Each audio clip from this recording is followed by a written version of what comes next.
Notre seule revendication aujourd'hui, c'est d'avoir une réunion. Voilà, c'est ça qui est malheureux, quoi. C'est qu'on pourrait ne pas être d'accord sur la sortie de la réunion, mais là, de toute façon, on a même plus de débat, quoi.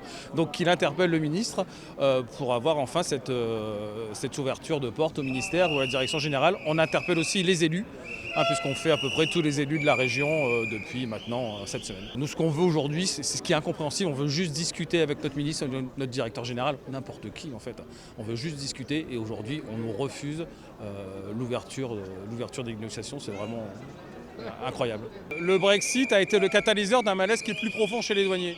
Avec le Brexit, on a compris que les heures de nuit allaient se multiplier, que les conditions de travail allaient être encore plus dégradées, qu'il fallait faire plus avec moins de monde.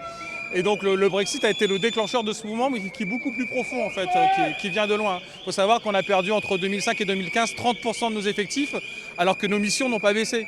Quelle entreprise pourrait supporter une telle baisse d'effectifs avec une charge de travail qui ne baisse pas? C'est impossible, quoi. Donc le malaise il vient de là, quoi.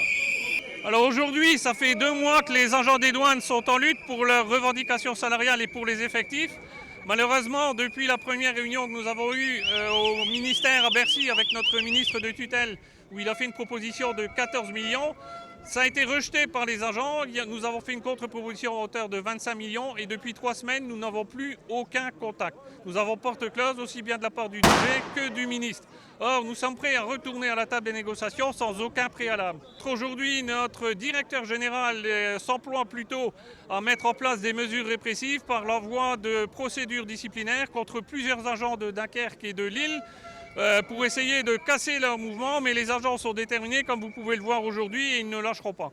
Alors les sanctions disciplinaires font suite au fait que les agents ont refusé d'appliquer les ordres de service pour la bonne et simple raison que ces ordres stipulaient de ne pas faire de contrôle à visée LCS, c'est-à-dire de ne pas faire de recherche de lutte contre la fraude, ce qui est contraire même à nos missions.